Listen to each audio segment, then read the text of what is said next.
Breaking news Visakhapatnam new port police station పరిధిలో తీవ్ర విషాదం చోటు చేసుకుంది. మధురవాడలోని ప్రైవేట్ కళాశాలలో ఫిజియోథెరపీ సెకండ్ ఇయర్ చదువుతున్న రజనీ సూసైడ్ చేసుకుంది. ప్రేమ విఫలమై తన ఇంట్లోనే ఫ్యాన్ కు ఉరేసుకుని ఆత్మహత్య చేసుకుంది. ఈ నెల 23 నుంచి పరీక్షల ప్రిపరేషన్ సెలవుల కారణంగా ఆమె ఇంట్లోనే ఉంటుంది. నిన్న పేరెంట్స్ బయటకు వెళ్లిన సమయంలో ఈ అఘాయిత్యానికి పాల్పడింది.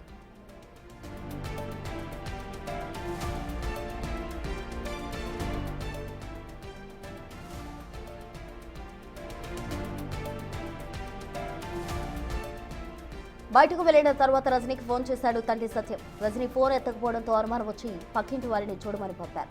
అప్పటికే ఆమె ఉరేసుకుని విగత జీవిగా కనిపించింది. పోలీసులు మృతదేహం కేజీహెచ్కు తరలించి దర్యాప్తు చేస్తున్నారు. నేను ప్రేమించిన వ్యక్తిని మర్చిపోలేకపోతున్నా. మిమ్మల్ని మోసం చేయడం ఇష్టం లేక చనిపోతున్నా. తమ్ముడు చెల్లిని జాగ్రత్తగా చూసుకోండి అంటూ ఆమె రాసిన సూసైడ్ నోట్ పోలీసులకు దొరికింది.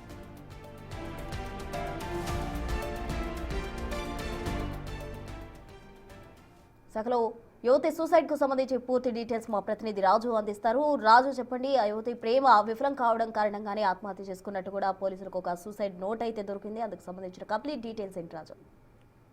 క్షణికా విషయంలో ప్రేమించినటువంటి వ్యక్తో లేదా ప్రేమించి మోసం చేశాడనో లేదా వదిలేశారనో ఆలోచించకుండా అమ్మాయిలైతే ఆత్మహత్యలు చేసుకుంటున్నటువంటి సంఘటనలు వరుసగా వెలుగు చూస్తున్నటువంటి పరిస్థితి అయితే ఉంది. నిన్న మనం చూస్తూనే ఉన్నాం, విశాఖకు చెందినటువంటి కోమలి అటు హైదరాబాద్ లో ఆత్మహత్య చేసుకుంది. ప్రేమించిన వ్యక్తి మోసం చేశాడు, అతను దూరం అయిపోయాడని.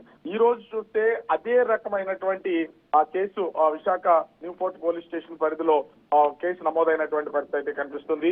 ప్రేమ విఫలమైందని ఫిజియోథెరపీ విద్యార్థిని ఇంట్లో ఉరివేసుకుని ఆత్మహత్య చేసుకుంది. ఆ ఇంట్లో తల్లిదండ్రులు కుటుంబ సభ్యులందరూ కూడా బయటకు వెళ్ళినటువంటి సమయంలో ఫ్యాన్ కు ఉరివేసుకుని ఆత్మహత్య చేసుకుంది. ముఖ్యంగా రజనీ అనే విద్యార్థిని మధురవాడలో ఉన్నటువంటి ఒక ప్రైవేట్ కాలేజీలో తను ఫిజియోథెరపీ చదువుతుంది. సెకండ్ ఇయర్ చదువుతున్నటువంటిది అయితే ఉంది. ఆమె ఒక వ్యక్తిని అబ్బాయిని ప్రేమించింది. ఆ ప్రేమించినటువంటి వ్యక్తి మోసం చేశాడు. తను ప్రేమను అంగీకరించలేదు. తనను మర్చిపోలేకపోతున్నాను, మమ్మీ డాడీ నన్ను క్షమించండి, నేను చనిపోతున్నానని ఒక సూసైడ్ లేఖ అయితే రాసినటువంటి పరిస్థితి అయితే కనిపిస్తుంది. నేను ఇలా చేయడం కరెక్ట్ కాదు, మిమ్మల్ని మోసం చేయడం కరెక్ట్ కాదని నాకు తెలిసినా కూడా అబ్బాయిని నేను మర్చిపోలేకపోతున్నాను, తనని వదిలేసి ఉండలేకపోతున్నాను, నాకు బ్రతకడం ఇష్టం లేక చనిపోతున్నానని ఆ సూసైడ్ నోట్ లో రాసినటువంటిది అయితే ఉంది. హృదయ విదారకంగా మీరు జాగ్రత్త, చెల్లి తమ్ముడు కూడా జాగ్రత్తగా ఉండండి అంటూ సూసైడ్ నోట్ లో రజనీ అయితే రాసినటువంటి పరిస్థితి అయితే కనిపిస్తుంది. ఈ నెల 23 నుంచి రజనీకి ప్రిపరేషన్ హాలిడేస్ అయితే ఉన్నాయి. ఇంటి దగ్గరే చదువుకుంటుంది. నిన్న మొన్నటి వరకు తను హాస్టల్లో ఉన్నటువంటి పరిస్థితి అయితే ఉంది. 3 రోజుల క్రితం ఇంటికి వచ్చినటువంటి రజనీ ఇంట్లోనే ఒంటరిగా చదువుకుంటున్నటువంటి పరిస్థితి అయితే ఉంది. తల్లిదండ్రులు బయటకు వెళ్ళినటువంటి సమయంలో వ్యాన్ కు ఉరివేసుకుని ఆత్మహత్య చేసుకుంది.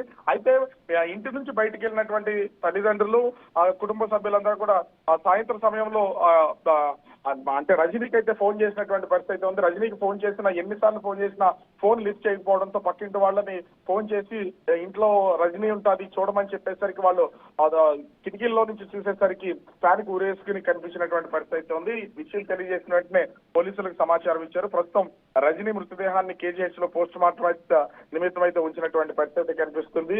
ఎన్నో వ్యయ ప్రయాసాలు కోరి ఎక్కడో దూర ప్రాంతాల్లో ఉండి ఉద్యోగాలు చేస్తున్నటువంటి ఆ తల్లిదండ్రులు ఆ పిల్లల్ని ఎంతో చక్కగా చదివించాలనుకుంటారు. కానీ ప్రేమ అనే ఒక చిన్న మత్తులో పడి చివరికి కన్న వాళ్ళను కూడా వదిలేస్తున్నటువంటి సంఘటనలు వరుసగా కనిపిస్తున్నటువంటిది అయితే ఉంది.